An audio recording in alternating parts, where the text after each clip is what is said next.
ఇదిగో మీ లోన్ సంగతి నేను చూసుకుంటాను, నా సంగతి మీరు చూసుకోవాలి మరి. థ్యాంక్స్ అండి. అలాగే. ఇదిగో ఇప్పుడు హ్యాండిల్ ఇచ్చో పర్వాలేదు, తీరా లోన్ శాంక్షన్ అయ్యాక నా కమిషన్ నాకు ఇవ్వకుండా నాకు హ్యాండిల్ ఇస్తే నేను మంచోడు కాదు.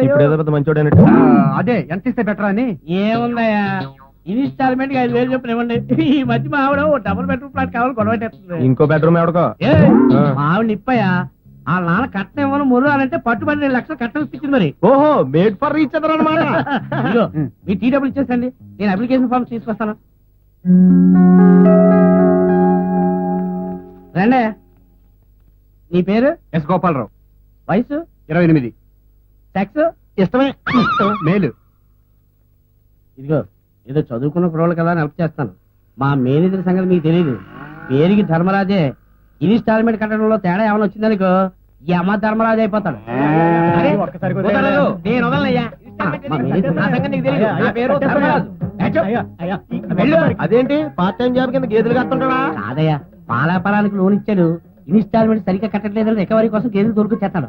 ఈ ఒక్కసారి తప్పకండి. డబ్బు కట్టేదాకా వీటిలో రాదు. వీటిని తీసుకెళ్లి మన బ్యాంక్ పెరట్ లో కట్టి. వీటితో చాలా కష్టం సార్, వీటిని కడగడం మేపడం మీ వల్ల అయ్యే పనా? నా వల్ల అయ్యే పనా?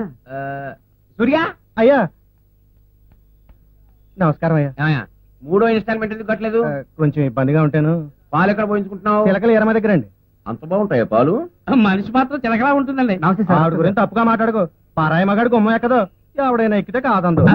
అందుకు పోయించుకుంటున్నావా? ఇక నుంచి అక్కడ మాని.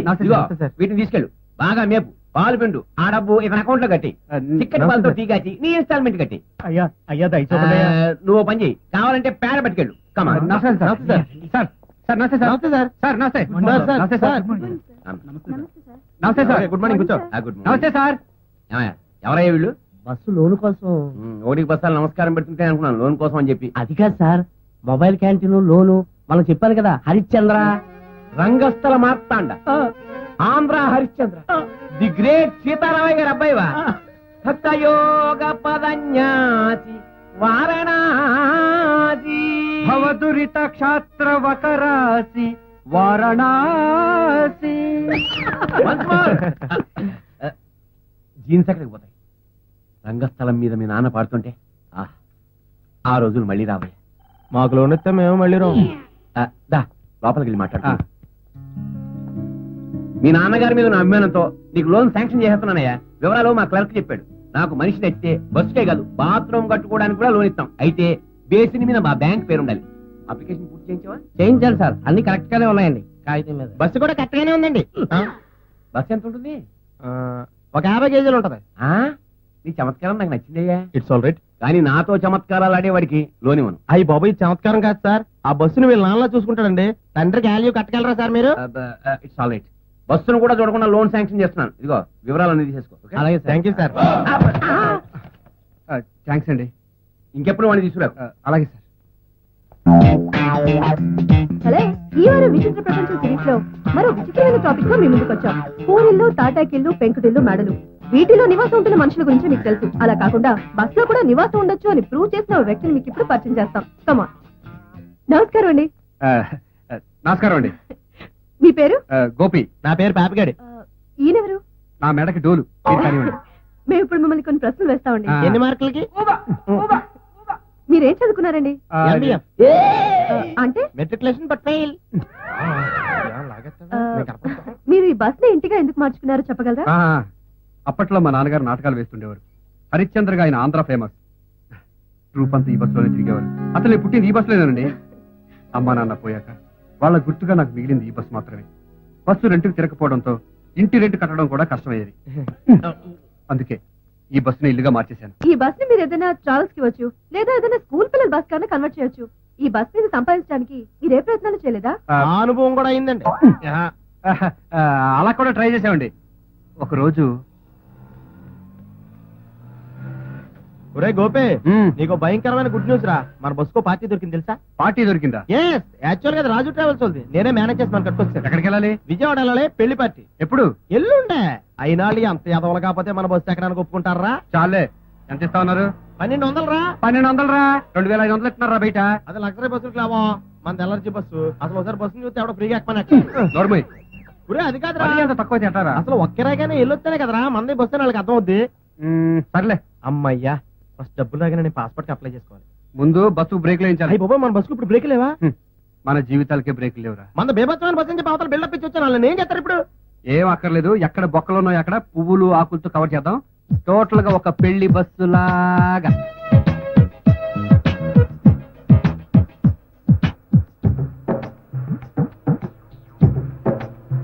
ఏంటో ఇదంతా బస్ అంతా చెట్టు కొమ్మలతో నింపేశారు. అడవిలో కూర్చున్నట్టుగా ఉంది. ఎందుకయ్యా ఇవన్నీ? బొక్కలు కవర్ చేయాలి కదండి. ఏం లేదండి, ఇలాంటి శుభకార్యాలకు వెళ్ళినప్పుడు పచ్చని చెట్లతో మంగళకరంగా అలంకరించడం మాకు అలవాటండి. ఇలాంటి ఫెసిలిటీ ఏ ట్రావెల్స్ లో ఉండదండి. అలాగ అవసరం లేదులే. పెళ్లి కూతురు మన హీరో అనుకోవాలంటే హడావిడి చేయాలి. రెచ్చిపోతా. ఏ నల్లోడా, ఈడియోకి వచ్చి బస్సులో కూర్చుంటే సినిమా థియేటర్ లో ఉంటున్నాను. ఈడియో ఇదే ఈడియో. ఒక్క నిమిషం సార్. ఈ టీవీ మీ టీవీ. నమస్కారం. వాతావరణంలోని కాలుష్యం వల్ల ఈ రోజు కార్యక్రమాలు నిలిపివేయడమైనది. అంతరాయానికి ఆనందిస్తున్నాం. అరే తుమ్మబోతు, తమాషాలుగుందా? ఎర్రి పప్పల్లా కనబడుతున్నావా? ఒరిజినాలిటీ ఉండాలా? ఒరిజినాలిటీ. ఇదిగో మాంగారు, అల్లుడు 100 రూపాయలు ఎక్కువైనా పర్లేదు, ఏరే ఈడియో బస్సును బుక్ చేయండి. వీడియో లేకపోతేనే మన దగ్గర అద్భుతమైన ఆడియో ఉంది. ఇది మా దగ్గర తప్ప మీరు ఇంకెక్కడ వెళ్ళారు? మా గోపిగడ ఫాదర్ పోయి ముందు పాడిన పద్యాలు సార్ ఇవి.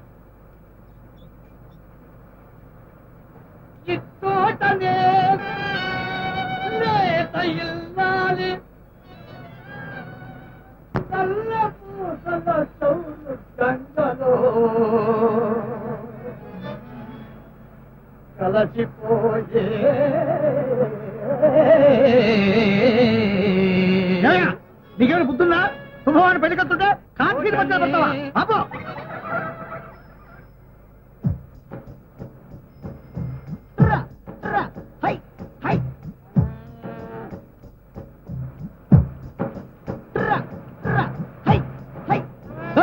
ఏంటో ఇది? సైకిల్ మీద వెళ్ళేవాళ్ళు, నడుచుకెళ్ళేవాళ్ళు మనకన్నా ముందు వెళ్ళిపోతారు. అసలు ఇది బస్సా చూస్తా? సైకిల్ కంటే ముందు వెళ్తుంది.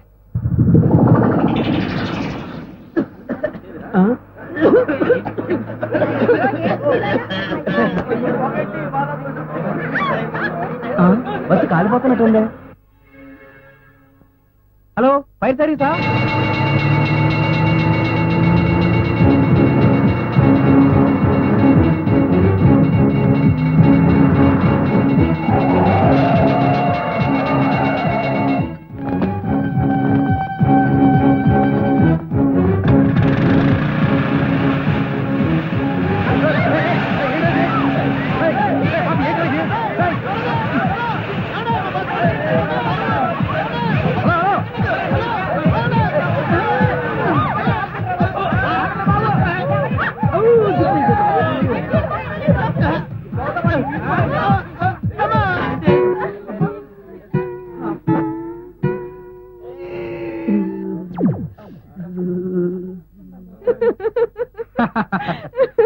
అలా ఆ పెళ్లి పెటాకులైంది. ఆ ఇన్సిడెంట్ ని అపోజిషన్ ట్రావెల్స్ వాళ్ళు పనిగట్టుకుని ప్రచారం చేశారు. అప్పటి నుంచి మా బస్ వైపు కన్నెత్తి చూసిన వాళ్ళు లేదు. సరే, ఇప్పటి వరకు మీరు మీ గతం గురించి చెప్పారు. మరి భవిష్యత్తులో ఏం చేయదలుచుకున్నారు? నా బస్సును చిన్న చిన్న మార్పులు చేసి మొబైల్ ఫాస్ట్ ఫుడ్ సెంటర్ పెట్టాలనుకుంటున్నాను. అయితే త్వరలో మీ బస్ లో మేము రుచికరమైన టిఫిన్ చేయబోతున్నాం అన్నమాట. సారీ అండి, డబ్బులు ఇచ్చి తినాలే. అవునండి, మహాలక్ష్మి బ్యాంక్ లో లోన్ తీసుకుందాం అనుకుంటున్నాను. ఆ లోన్ సహాయంతో మా మొబైల్ క్యాంటీన్ ని టాక్ ఆఫ్ ద టౌన్ గా చేయాలని మా ఆశ. కానీ మీ బస్ ఎక్కడైతే అక్కడ ట్రాఫిక్ జామ్ అని, మీ బస్ వల్ల అన్ని ఇబ్బందులే అని చెప్తున్నారు. అది మా వల్ల ఏర్పడే ప్రాబ్లం కాదండి. గిట్టిన వాళ్ళు మా గురించి చేసే బ్యాడ్ ప్రచారం అది. ఎరా, ఇన్ని ప్రాబ్లమ్స్ ఉన్నాయని ఇన్నాళ్ళు నువ్వు నాకు చెప్పలేదే. నువ్వు నోరు మీద. ఈ సందర్భంగా మీకు పెద్ద మనిషి గురించి చెప్పాలండి. ఎవరండి ఆయన? ఆయన్ని చూడగానే ఎవ్వరూ మర్చిపోలేరు. ఊరంతా గర్వించదగ్గ మనిషి సిఐ రంజిత్ కుమార్. నన్ను పొగుడుతూ చూపేయటం వాళ్ళకి అలవాటు.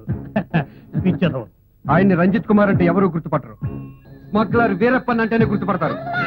ఆ స్మగ్లర్ వీరప్పన్ చాలా డీసెంట్, మనుషులు మాత్రమే హత్య చేస్తాడు. కానీ ఈ లోకల్ వీరప్పన్ గాడు మనుషులు ఎముకలు, తోలు, కండ అన్ని పీకేసి రక్తాన్ని తాగే టీటీఎస్ రక్త పిశాచి. వాడు మా బస్సును చూస్తేనే చాలు పిచ్చెక్కిన పంది పిల్లల గెంతుంటాడు. బస్సు టైరు కింద నిమ్మకాయ బదులు వాడు తలకాయ పెట్టి తొక్కించాలి. ఇది లైవ్ రా. నువ్వు నోర్మై. ఒకే ఒక్కడు సినిమాలో ఒక్కరోజు ముఖ్యమంత్రిలా నన్ను 1 గంట ముఖ్యమంత్రి చేస్తే చాలు. వాడిని గాంధీనగర్ రోడ్ లో అందరి ముందు వంకో పెట్టి నడ్డి మీద 4 తన్ని బ్యాక్ లో కిరోసిన్ పోసి నోట్లో దూదులు పెట్టి మరి అంటించేస్తాను. సారీ సార్, మీకు అలౌట్ చేసిన టైం అయిపోయిందండి. అయినా సరే వాడిని మాత్రం వదిలేదు. మిస్టర్ గోపి ఇప్పటి వరకు మీరు మా లైవ్ ప్రోగ్రామ్ కోసం సహకరించినందుకు కృతజ్ఞతలు. It's all right. So program enjoy చేశారుగా, మళ్ళీ వచ్చే వారం ఇదే రోజు మళ్ళీ కలుద్దాం. Till then bye. బాయ్. వస్తామండి. అప్పుడప్పుడు వస్తానుండే. టాటా. నువ్వు రారా. అరే మర్చిపోయాను రా, ఇంటర్వ్యూలో కూలింగ్ క్లాస్ పెట్టుకుంటే అదిరిపోయేది. అవును, ఎవరో అనుకున్నా ఈరప్పన్ గారు నిన్ను వదిలేసేవాడు. వీరప్పని కూడా వదిలేయడం ఏంట్రా? తమరు ఇంటర్వ్యూ లైవ్ లో వచ్చిందమ్మా. తమరు వీరప్పన్ తెచ్చిన తిట్లకే ఆడి పాటి గన్లో బుల్లెట్లు లోడ్ చేసుకుని వచ్చేస్తా ఉండుంటాడు. అమ్మని ఎమోషనల్ లో అది లైవ్ ప్రోగ్రామ్ అనేది మర్చిపోయి మరీ రెచ్చిపోయాను రా. అయితే ఇప్పుడు ఏం చేద్దాం? ఓపెన్ చేద్దాం, అర్జెంట్ ఇక్కడ నుంచి చెక్కేద్దాం. బస్ ఎక్కు. పారిపోవడానికా దొరికిపోవడానికా? ఏంట్రా నీ నష్ట? ఆ దొరికిపోవడానికి కదా బస్ ఎక్కేద్దాం, పారిపోవడానికి కదా పరిగెట్టేద్దాం పదా. నువ్వు ఊరుకోరా మరి. వాళ్ళ లైవ్ ప్రోగ్రామ్ ఎప్పుడు చూడాలంట? చూసారంటావా? కన్ఫర్మ్ రాడు వచ్చాడు. ఆ? ఎక్కడ కదా అక్కడ.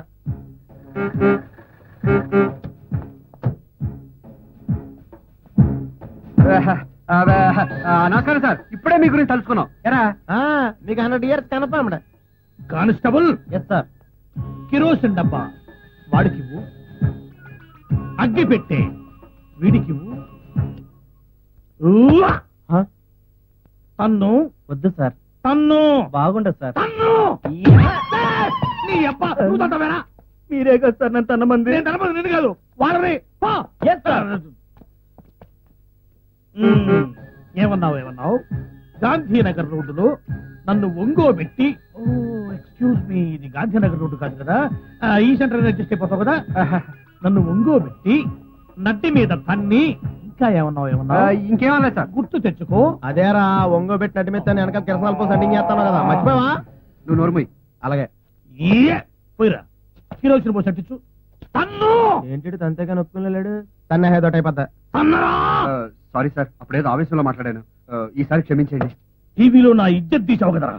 పరువు మర్యాదల కోసం యుద్ధాలు చేసిన వంశం రా మాది. అవునులేండి, ఎవరికైనా ఏమి లేవు, ఆటల కోసం యుద్ధాలు చేస్తారు. నువ్వు నోరుమోయ్. వీడికి అసలు మెదడు లేదు సార్. మెదడు లేకుండా ఎంతకాలం బతికేశాడా? ఏం మీరు బతకట్లేదా? ఆయ్! నేను దీన్ని అంటించేస్తాను. వయసుకో జనాకర్ రాకుండా. సార్ తప్పైపోయింది సార్. మా నాన్నగారి జ్ఞాపకార్థం మిగిలిన ఆఖరి ఐటమ్ సార్ ఇది. దీన్ని ఏం చేయండి సార్ ప్లీజ్. ఈ డొక్కు ముసునేదన్న లోయలోకి దోసేసి మిమ్మల్ని ఇద్దరిని కస్టడీలోకి తీసుకుని ఒక కోటింగ్ ఇద్దాం అనుకున్నాను. నాన్న పేరు చెప్పి నా సెంటిమెంట్ మీద కొట్టావు కదరా. అమ్మన్నా, నాన్నన్నా, అక్కన్నా, చెల్లెన్నా నేను తట్టుకోలేను. వదిలేస్తున్నాను, వెళ్ళిపోండి. మళ్ళీ నా స్టేషన్ లిమిట్ లో కనిపించారంటే మిమ్మల్ని షూట్ చేసి పారేస్తాను. నా కట్టి కనిపించకుండా వెళ్ళిపోండి. సార్ మీ కళ్ళు పోయే వరకు మేము మీకు కనిపించాం సార్. తర్వాత నీకు ఎలా కనపడాలి? అంటే నేను గుడ్డోడు కావాలనే? అదే